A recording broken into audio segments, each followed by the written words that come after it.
The accident happened on a Tuesday evening in March. A drunk driver ran a red light and hit my Tesla head-on while I was driving home from a board meeting. The impact crushed 3 vertebrae, punctured my lung, and left me in a medically induced coma for 6 weeks. When I finally woke up, the first thing I asked for was my family. "Ms. Williams," the nurse said gently, "let's focus on your recovery right now." "Have they been here?" "My parents." "My brother." The nurse, whose name tag read Jennifer, looked uncomfortable. "Ms. Williams, you've been unconscious for 6 weeks. Let me get Dr. Martinez to discuss your condition." She didn't answer my question about family visitors. I found out why later. During my 3-month stay in the ICU at St. Mary's Medical Center, I received exactly 0 visits from my family. Not from Mom and Dad, who lived 20 minutes away. Not from my brother Kevin, who worked downtown. Not from my sister Amanda, who posted daily on social media about her busy life, but apparently couldn't spare an hour for her sister fighting for her life. The only visitors I had were my business partner Marcus, my assistant Julie, and a rotating cast of colleagues from Williams Foundation, the charitable organization I'd built over the past decade. "Sarah," Marcus said during one of his daily visits, "I hate to bring up business while you're recovering, but we have some decisions that need to be made." "What kind of decisions?" "The pediatric wing dedication ceremony is scheduled for next month. The hospital has been planning it for a year, but given your condition..." "No, we're not postponing it. That wing has been under construction for 2 years. Those kids need those facilities. Sarah, you donated $20 million for that wing. The least you could do is be there for the dedication." "Marcus, I donated $20 million so sick children could get better care. The dedication ceremony is just paperwork. It's your name going on the building, Sarah. It's not about my name. It's about the kids." Marcus looked at me with that expression I'd grown familiar with over the years. The look people get when they realize I'm serious about my philanthropy being anonymous and impact-focused rather than recognition-focused. "Sarah, your family doesn't know about the donation, do they?" "My family doesn't know about most of what I do." "Why not?" I stared at the ceiling of my ICU room. "Because they've never asked." The truth was more complicated than that, but I was too tired to explain the full dynamic. My family saw me as Sarah the workaholic. Sarah who was always too busy for family gatherings.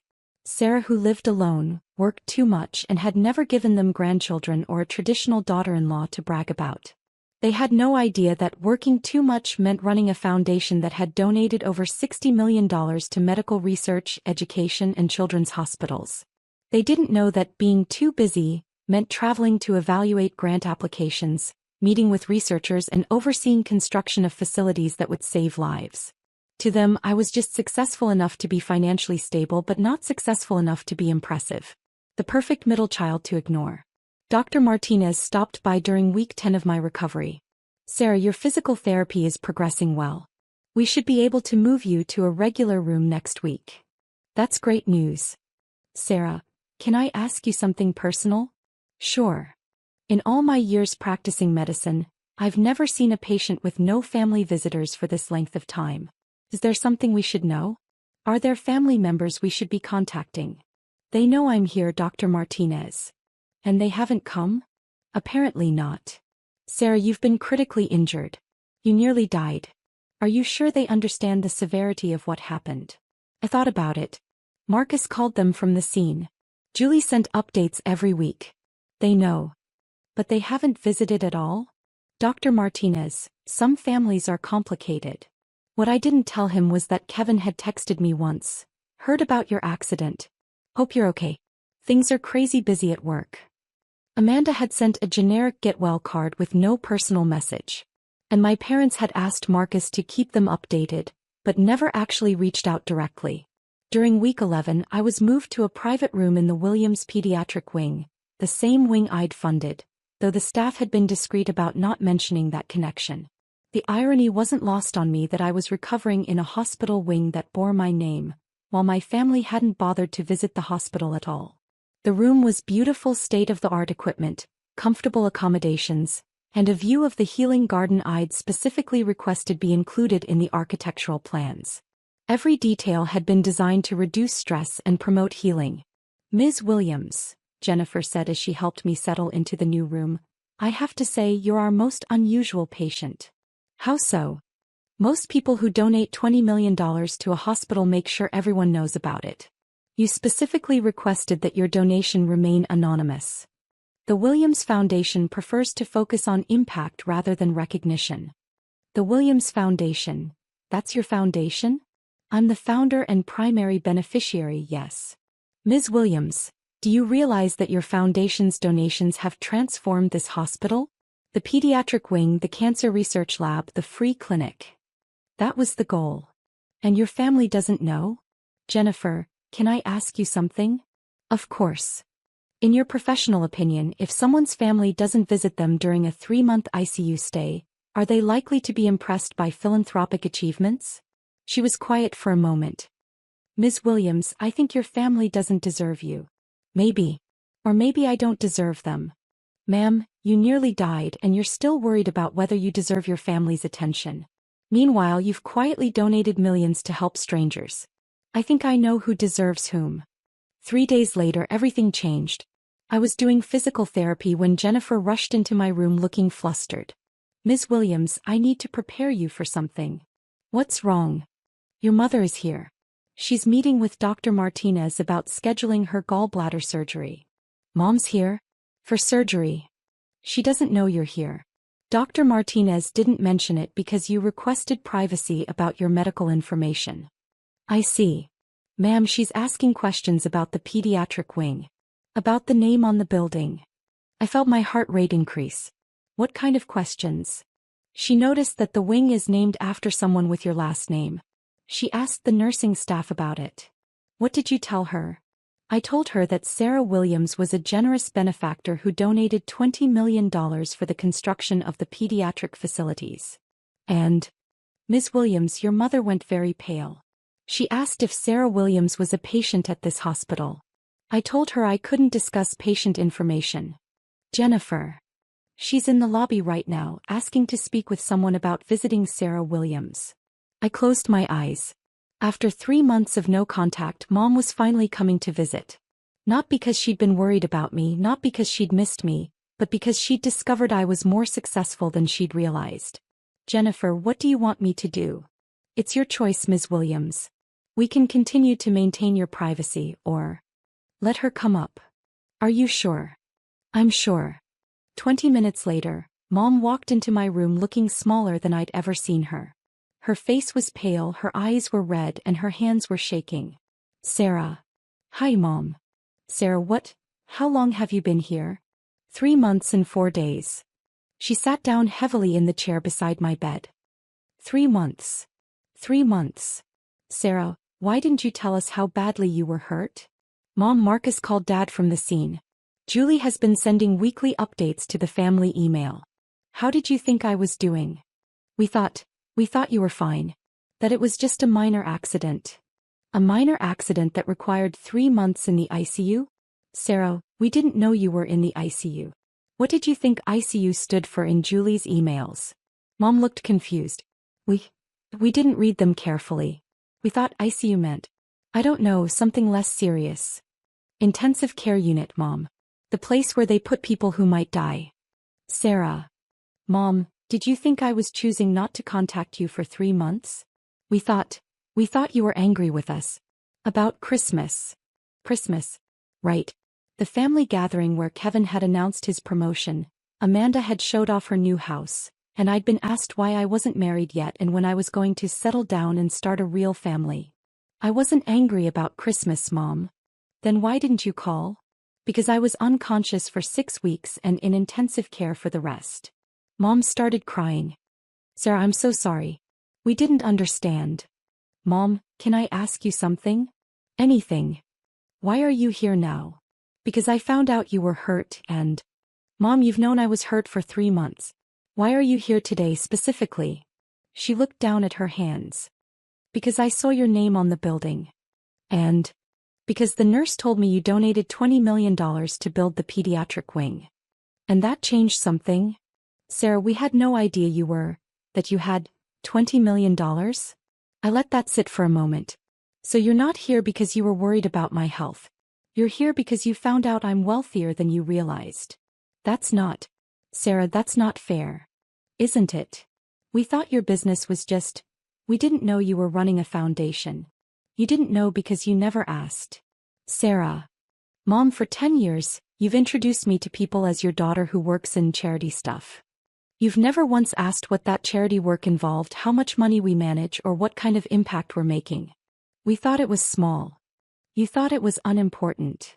No, that's not. Mom, last Christmas, Kevin bragged about his $50,000 bonus. Amanda showed off her new kitchen renovation. And when people asked what I did for work, you said I was still figuring things out. Sarah, we didn't mean still figuring things out. At 34 years old. After building a foundation that's donated $60 million to medical research and children's hospitals. Mom was quiet for a long moment. 60 million. 60 million. Sarah, how is that possible? It's possible because I've been building something meaningful instead of just building a bank account. But where did the money come from? I developed medical software in my 20s. Sold the company for $120 million when I was 30.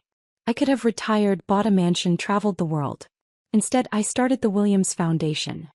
You never told us about selling a company. I tried to.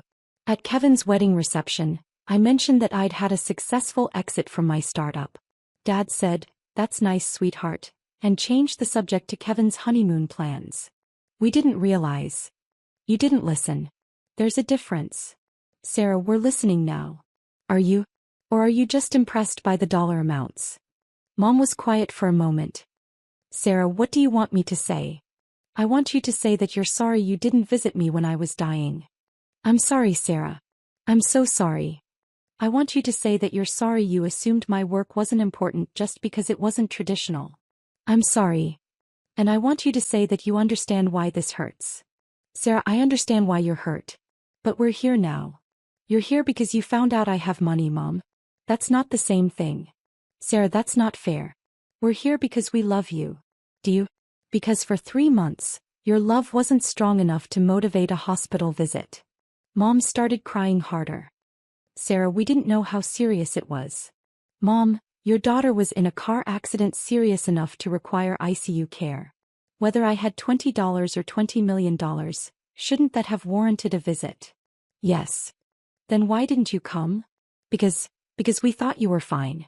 Because you're always fine. You're always handling everything, managing everything, succeeding at everything. We thought you didn't need us. I almost died, Mom. I know that now. And for 3 months I was alone. Sarah. Do you know who visited me? Marcus, who's my business partner but has become more like family than my actual family. Julie, my assistant, who brought me flowers every week and read me updates on the kids in the pediatric ward. Board members from the foundation who wanted to make sure I was okay, not because I'm rich, but because they care about me as a person. Sarah, we care about you too. Do you? Because caring about someone usually involves showing up when they need you. Dr. Martinez knocked on the door. Ms. Williams, I hate to interrupt, but we need to discuss your mother's consultation. Of course, Doctor. Mrs. Williams, I understand you're here for a gallbladder surgery consultation? Mom nodded, looking embarrassed. Dr. Martinez, I said, can you give Mom the VIP treatment? Make sure she has access to the best surgical team and a room in the new wing. Of course, Ms. Williams. Given your contributions to the hospital, we're always happy to extend special care to your family members. After Dr. Martinez left, Mom looked at me with a confused expression. Sarah, what did he mean about contributions? Mom, the Williams Foundation has donated over $40 million to this hospital over the past 5 years. 40 million? The pediatric wing is just the most visible project. We've also funded the cancer research lab, the emergency department expansion, and the free clinic that serves uninsured patients. Sarah, this is incredible. Why didn't you tell us? I tried to tell you. Last Thanksgiving, I mentioned that our foundation had received recognition from the American Medical Association. Kevin said, "That's nice," and asked if anyone wanted more turkey. We didn't understand. You didn't ask questions. Sarah, we're asking questions now. Now that you know I'm wealthy enough to be interesting. Mom was quiet for a long moment. Sarah, what do you want from us? I want you to care about me when I'm not impressive. I want you to visit me when I'm hurt regardless of how much money I have. I want you to ask about my work because you're interested in my life, not because you want to know if I'm worth bragging about. Sarah. Mom, do you know what the hardest part of being in this ICU was? The pain. The loneliness. Lying here wondering if my family would even notice if I died. Sarah, we would have noticed. Would you? Because Julie mentioned in her emails that I was in critical condition for the first 6 weeks. That the doctors weren't sure if I'd survive. And no one came. Mom started crying again. Sarah, we didn't understand how serious it was. Mom, when someone says, critical condition, and ICU, what do you think that means? We thought it was just precautionary. Precautionary ICU stays don't last 3 months. We know that now. Now. After finding out I'm worth bragging about. Just then my phone rang. Marcus. Sarah, how are you feeling today? Better, thanks. Marcus, my mom is here. Oh. That's wonderful. I'm so glad your family finally came to visit. Marcus, can you tell Mom about the Foundation's projects this year? Of course. Mrs. Williams, your daughter is remarkable. This year alone, the Williams Foundation has funded pediatric heart surgery for 43 children, provided scholarships for 15 medical students, and built 2 free clinics in underserved communities. I watched Mom's face as Marcus continued. And Sarah personally reviews every grant application. She visits the facilities we fund. She knows the names of kids whose surgeries she's paid for. She's not just writing checks, she's changing lives. Marcus, I said, can you tell Mom about the Christmas project? Oh, the Christmas project. Mrs. Williams, every December, Sarah arranges for the foundation to sponsor Christmas celebrations at children's hospitals across the state. She shows up personally, brings gifts, reads to the kids. Last year she spent Christmas Day at 4 different hospitals. Mom looked confused. But Sarah, you told us you had to work on Christmas. I did have to work, Mom. I was visiting sick children who don't get to go home for the holidays. We thought you were just avoiding family time. I was spending family time with kids who don't have families to spend it with. Marcus continued, your daughter is the most generous person I've ever met. And the most humble. She could have her name on buildings across the state, but she insists on anonymous donations because she says it's not about recognition. Marcus, I said, I think Mom gets the picture. After Marcus hung up, Mom sat quietly for a long time. Sarah, I feel like I don't know you at all. You don't, Mom. And whose fault is that? Mine. Ours. Sarah, we've been terrible parents to you. You haven't been terrible. You've been disinterested. We thought you were just different and social. Too focused on work. I'm focused on work, Mom. Work that matters. We see that now. Do you see it, or are you just impressed by the dollar amounts? Mom thought about that. Sarah, I'm ashamed to say that the dollar amounts got my attention. But listening to Marcus talk about what you actually do, Sarah, you're saving lives. That's the goal. And we've been treating you like you're wasting your life. Yeah. You have. Sarah, how do we fix this?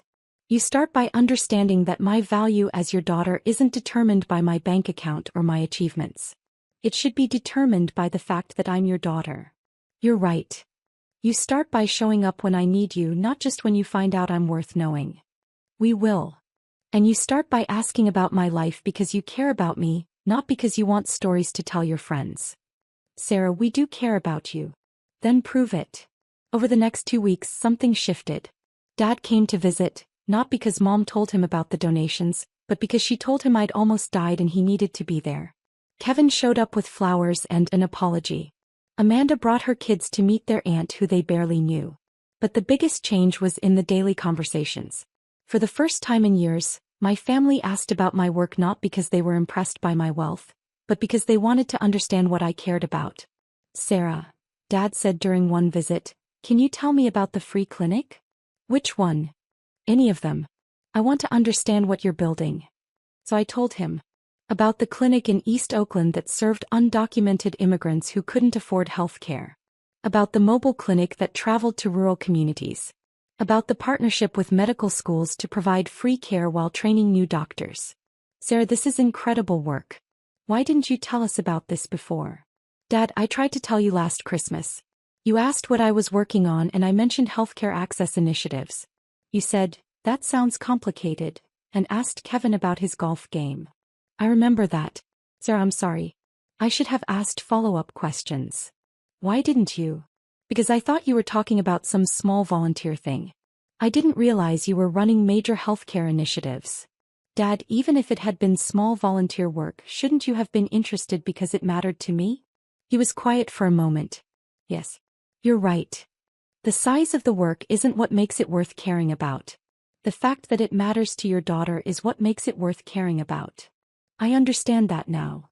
6 months later, I was fully recovered and back to running the foundation. But something fundamental had changed in my family relationships.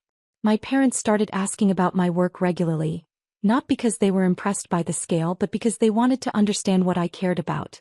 Kevin started volunteering at one of our free clinics. Amanda began organizing fundraisers for pediatric cancer research. My parents attended the dedication ceremony for the new emergency wing we'd funded. But most importantly, they learned to value me for who I was, not what I'd accomplished. The accident taught my family a hard lesson about priorities. When someone you love is lying in an ICU bed, their net worth doesn't matter. Their job title doesn't matter. The fact that they're your family member fighting for their life is what matters. And I learned something too, that sometimes people need a shock to realize what they've been taking for granted. Now when I visit the Williams Pediatric Wing, I see my name on the building and I think about all the children who will receive life-saving care there. But I also think about how that building taught my family to see me clearly for the first time in years. The best gift wasn't the $20 million I donated to help sick children. The best gift was discovering that my family was capable of loving me for who I am, not just what I can provide. Sometimes the most generous thing you can do is give people the opportunity to be better than they've been. My family rose to that opportunity, and our relationships became stronger than they'd ever been before. The hospital wing bears my name, but it represents something bigger than my donation. It represents the power of showing up for people when they need you most, regardless of what they can do for you in return. That's a lesson worth $20 million.